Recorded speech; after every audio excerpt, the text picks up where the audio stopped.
and welcome to Showbiz Today. Lauren Sidney is off today. On the front page, one day after it was revealed that the pop duo Milli Vanilli didn't sing on their hit album, few in the music industry are surprised, but many did not realize the extent of the deception.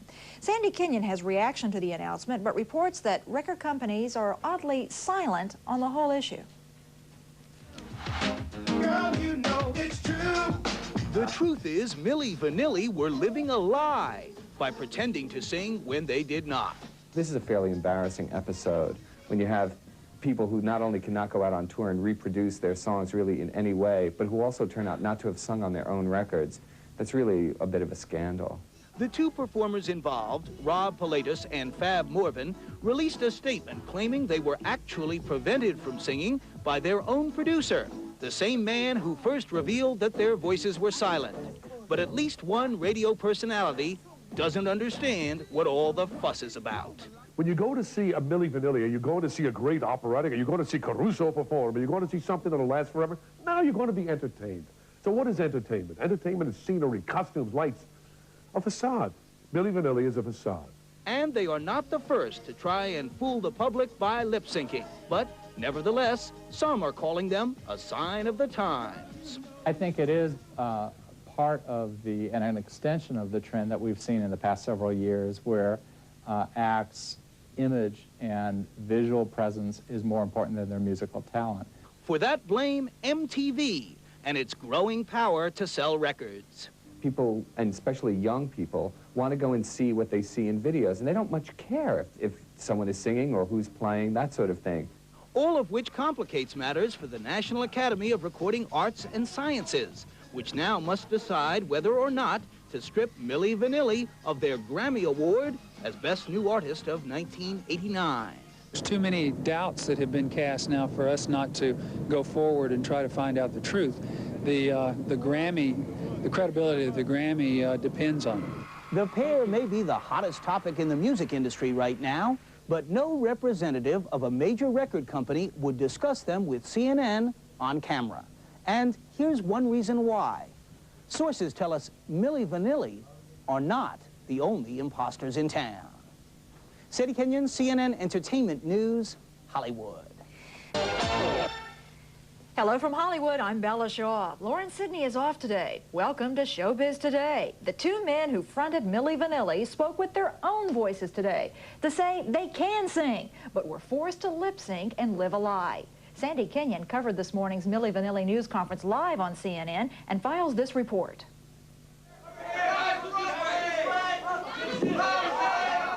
Reporters were out for blood, and the result was a media circus that was anything but tame when Rob Pilatus and Fab Morvan, otherwise known as Milli Vanilli, tried to explain a 2.5-year deception. You get something, but for that you make a pact with the devil. The purpose of the event was to announce the pair was returning the Grammy Awards they won for the Best New Artist of 1989. But the Recording Academy had already stripped them of the trophies the day before. The duo told CNN what should have been the best night of their lives was the worst. We felt that's the death sentence. How would you feel? Because there we knew already. People spoke to the press. The whole wave started to begin. Nobody could stop the wave. We knew we were lost in the moment that we got the Grammy in the hand. We knew that gonna be... it was done. But not before Milli Vanilli had sold 20 million records worldwide. The two imposters claimed their producer tricked them into singing along to other people's tracks at first, then pressured them to continue the deceit. Their record company claims to have been unaware of it, but the pair do in fact also blame Arista for forcing them to lie. And we regretted it. We tell our fans, we regretted it 200,000 times. Lying in front of my mom, lying in front of your girlfriend, lying in front of everybody. Ends up, it's one time, it's no problem. Over 2.5 years, it ends up in frustration, in we were depressed. We wanted to get out. We are happy to be out.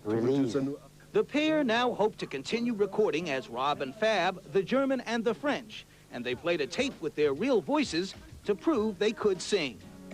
I'm just a love girl, and this is true. Girl, you know it's true. But reporters were so skeptical, they demanded more proof. Girl, you know it's true. Their future is unclear, but the two are described as comfortable financially. Clearly, this embarrassment has made the record industry uncomfortable in an era when style has replaced substance in many cases. Sadie Kenyon, CNN Entertainment News, Hollywood.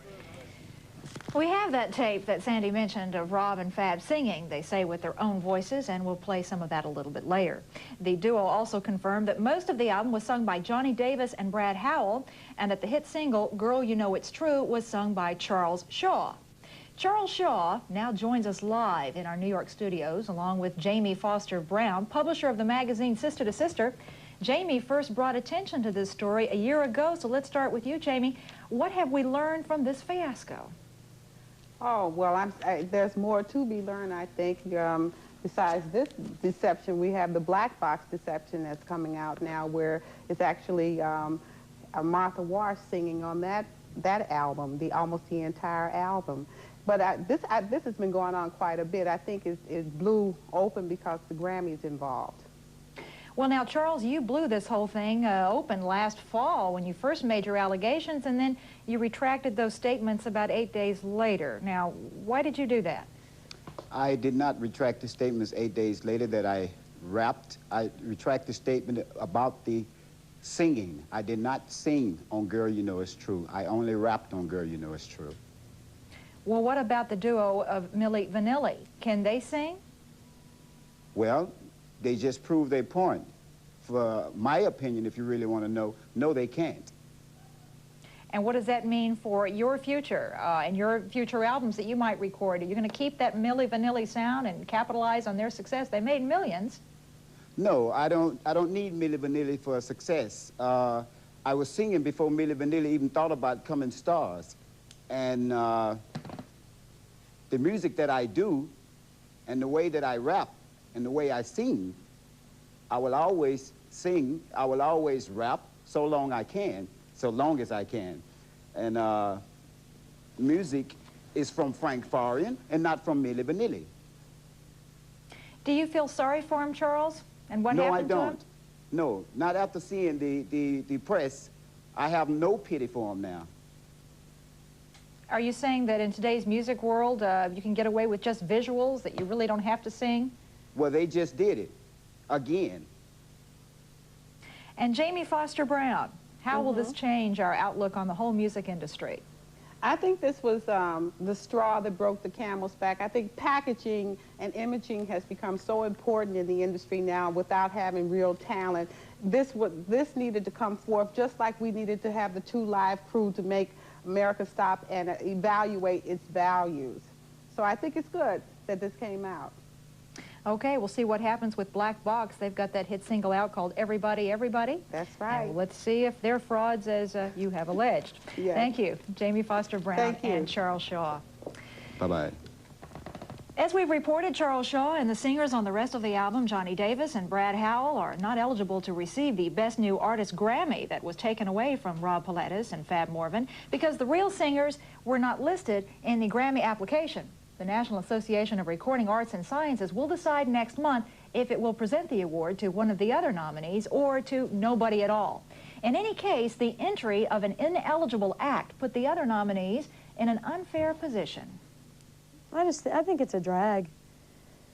I mean, it's hypocritical to say that you did the work on an album and you represent that, and you sell 6 or 7 million copies of a record, and it turns out that you had nothing to do with it. It's a joke. Me personally, I stated that I had already known that they weren't singing on those tracks well over a year ago when I was on tour with them. I could have blown this whole thing up a long time ago, but it would have sounded like sour grapes, and I really didn't care because it had just totally left my mind.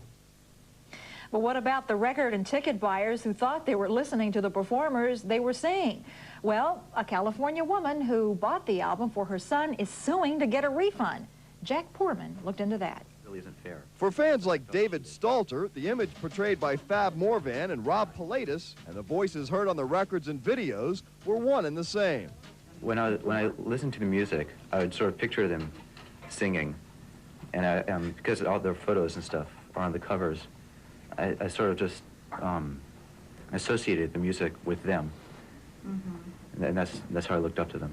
At a press conference in Oakland, California, Stalder's mother announced a class action lawsuit against the group, its record label Arista Records, and its agents, asking for refunds for anyone who purchased a Milli Vanilli album. People are buying the singer who sings the songs. They're not just buying the sounds that are being uttered. When somebody goes into the store to buy a Milli Vanilli album, they expect to be buying an album that is sung by Morvan and Palladius, and they weren't buying that. It's a tragedy for me to see the dream is over. The suit was filed in accordance with California's consumer protection laws and only seeks damages for those who bought the album in California. It is estimated that the Girl You Know It's True album grossed more than $50 million. So far, no other lawsuits have surfaced. Jack Porman, CNN Entertainment News.